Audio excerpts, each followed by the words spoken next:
I am Zoe Scarlettis. I'm from New Jersey originally, and in, what day is it? Wednesday? In 2 days, I'll be a therapist. Mazel tov! Thank Love you. that. I am team therapy for everyone, including men. Okay, guys? Okay, let's get into it. When do you feel happiest in everyday life? I think it's a mixture of when I'm like with community.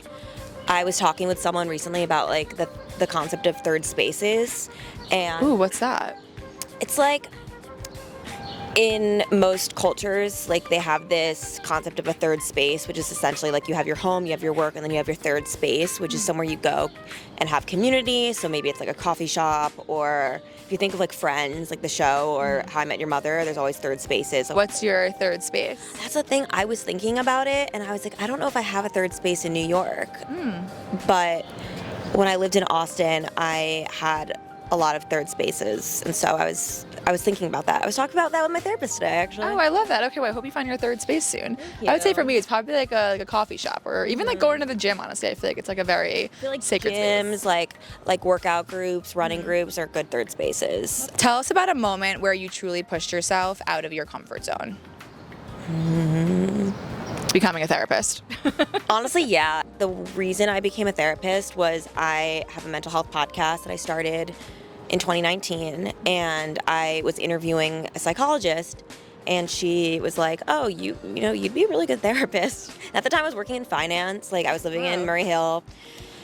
Hated my job. Were you wearing a finance vest?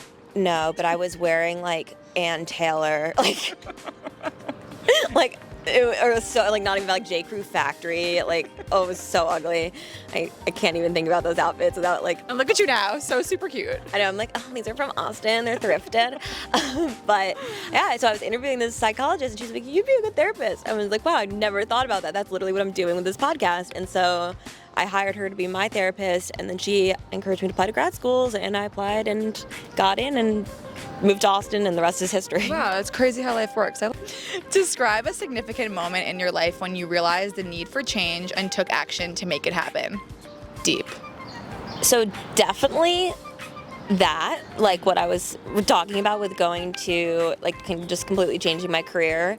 But I think also it aligned with, like, after I'd decided to make that move, I was also like, well, we're like, I give myself bangs. It was like COVID. I was going. What else were you doing during COVID? Like, oh my God, I made so many mistakes. But the one mistake I didn't make was I was like, you know what? I've always wanted to like live somewhere else because I've always lived on the East Coast. So I moved to Austin, and I was like, I'll just move here for 9 months. And then I ended up staying 2.5 years, Oh, wow. got my dog there, and just made such a good community of friends. And I feel like that really pushed me to realize that like there's so much more to life than like what I had just been creating in New York. What habits or behaviors do you believe hold you back from reaching your full potential? It's a really good one. I quit drinking in January 1st, 2023. So yes. So I've been over a year sober. Congrats. Thank you. And I mean, I guess that's a habit. And yeah, it was for me. And I think it was one of those things where it was like, I don't know if I would necessarily define myself as an alcoholic, but every time I drank alcohol, I felt shitty afterwards. Can I curse? Absolutely. Okay. You can curse anything you want. So I was like, and I was going into a profession where I have to show up as my best self every day. And I'm like, I had a really bad New Year's Eve. It just ended poorly. Way to ring in the new year. I literally woke up naked in between my parents, and I was 27. Oh my, no, first of all, you should never be naked with your parents at 27, but since then you've been sober. And then I stopped drinking and have never had another sip of alcohol again. And since then you've been sober. And then I stopped drinking and have never had another sip of alcohol again. Are you single or in a relationship? I am so single. So what has dating like been sober? It's been interesting. I feel like it's a really good way of assessing character because I have some guys who are like, oh my God, that's so cool. Like, and then I'm like, great, perfect. You passed, check.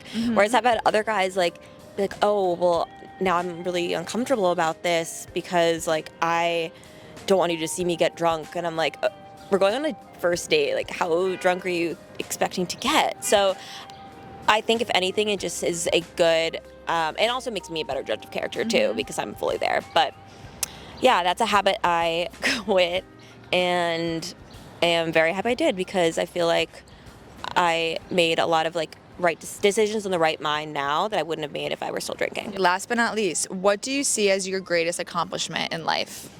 Oh my gosh. I think my podcast, like I started it super randomly, just didn't really, like was kind of embarrassed about it. I didn't tell anyone because this was like 2019, so like podcasts were still like relatively-ish niche. And I just kept doing it with no intentions aside from just like having fun with it.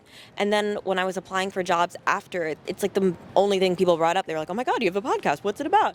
And it was the first thing in my life that I did like purely to enjoy in the moment, rather as like a strategic thing to be like to show on resumes or to talk about with people. It was like I was doing it for myself.